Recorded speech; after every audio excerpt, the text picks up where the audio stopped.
ó parí o gbogbo sọ̀rọ̀sọ̀rọ̀ ẹran tí ẹ ní mọ̀ ọ́ gbọ́ o ó ti sọ̀rọ̀ kó sọ́wọ́ tí ẹ ti padà ta ní sọ fún ẹ ìwọ̀n níyàn máa ń gbóná mọ́ láì ṣọ̀kà ó sọ̀rọ̀ àgbà tó sọ̀rọ̀ kó sọ́wọ́ rédíóníkì ti fohùn síta o mr rédíóníkì àṣàlájì ní rédíóníkì rédíò station làwọn kàn ń ṣe ó tún rédíóníkì ó ti parí ṣúgà ti já ó padà lọ sí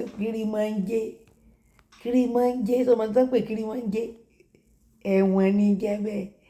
wọ́n bọ̀ ọ̀ràn yúnífọ́ọ̀mù rẹ láìpẹ́ aláàjì ti jáde ó sọ̀rọ̀ o aláàjì ní gbogbo ẹ̀rí tó bá ní lọ́wọ́ kó bá wọn páìlì ẹjọ́ gbogbo blackmailing tó ti ṣe látijọ́ yìí ó kó gbogbo ẹ̀rí dé station ọ̀ràn kékeré kọ́ ló dá o ọ̀ràn rẹ̀ apẹ̀rẹ̀ ò lè kó tán o ọ̀ràn ńlá ló dá o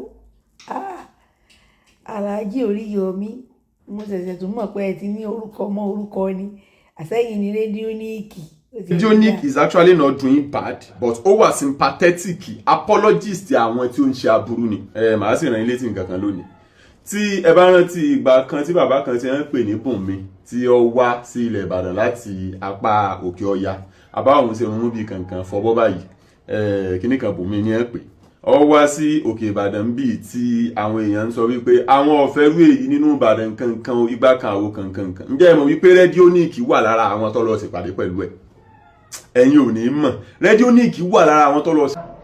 I had a meeting with Gumi. Get it ready.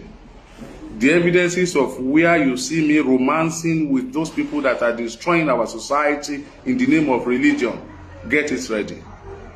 The evidences of where you see Oriyomi hamzat, and you can prove it beyond reasonable doubt that he is a fanatic. Please get it ready.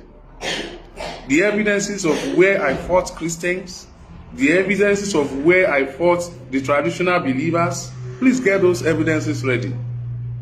I am not going to take it easy. Orí páyé ẹ̀ ti padà parẹ́ báyìí ẹ̀ ti padà bàjẹ́ a sọ fún ẹ̀ oògùn àwọn bàbá rẹ̀ ọlọ́pọ̀ aburú tí wọ́n rán síta tí wọ́n ń fún ẹ lówó tán ní kò máa ṣe rádaràda nítorí òṣèlú káláyé tó láyé òṣèlú àti òṣèlú tí wọ́n ń búra wọn ó rí ibi tó padà fẹ́ láǹdì ẹ̀ sí báyìí ọgbà ẹ̀wọ̀n kirimanjé níbi tí wọ́n ti bọ́ ọ̀rán yúnífọ́ọ̀mù rẹ̀ sáàsọ fún wọn kọ́lọ̀ tó bá fẹ́ kán bọ́ ọ̀rán lẹ̀ ó lórí ẹ̀ ò pé ni orí ẹ̀ máa pé Mr. Rédíóníkì ẹ make it snappy ẹ bá wa gbé lẹ̀.